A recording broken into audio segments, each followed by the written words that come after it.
James Kaufman, World News Report today, July 2nd, 2025. God bless you and yours, no matter where you are in the world.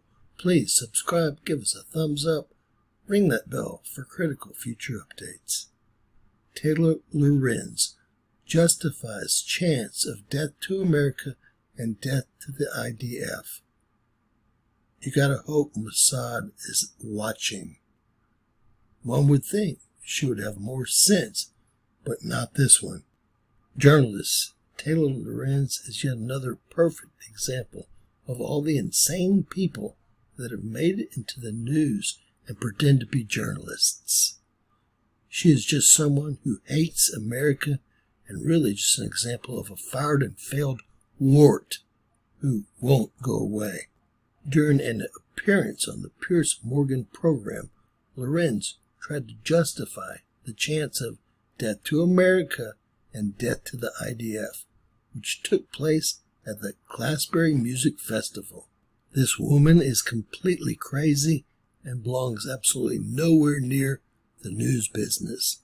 The Washington Post finally figured that out and kicked her to the curb.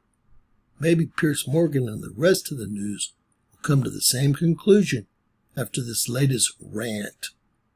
The entire industry needs to stop giving trash a platform. That's one way to kick it in the butt. It's way past time to take insane people out of this news industry.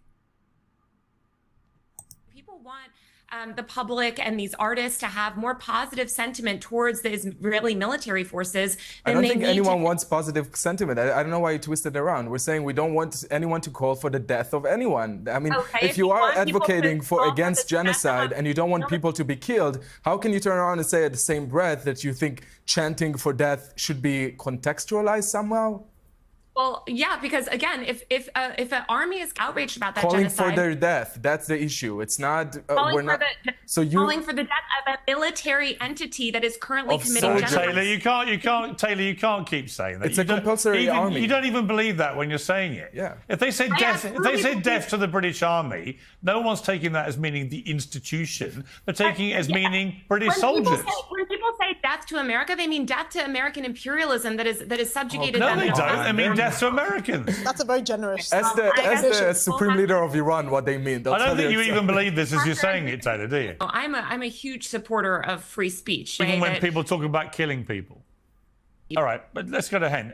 Hen, Mazzy, your response to that. What we hear when we hear death to the IDF is that the only line of defense between Jews and another Holocaust should be eradicated. And we know that it's fact because on October 7th, when the IDF wasn't prepared to what happened in Gaza, we saw the results. And thank God they came on time to stop it from happening all over. By the way, did anyone ever chanted death to Hamas in those festivals? Why is it even happening? It was truly disgusting to so many of us. I never heard about Bob Dylan. I don't know if you did before, or even Kneecap. I just heard about them in this context, never heard about them before, but I think artists are using it to become relevant. We can all just hope Mossad is listening and at least has a little talk with her. God bless you guys. Please share, subscribe, and always remember that anything's possible in Bizarro World. God bless.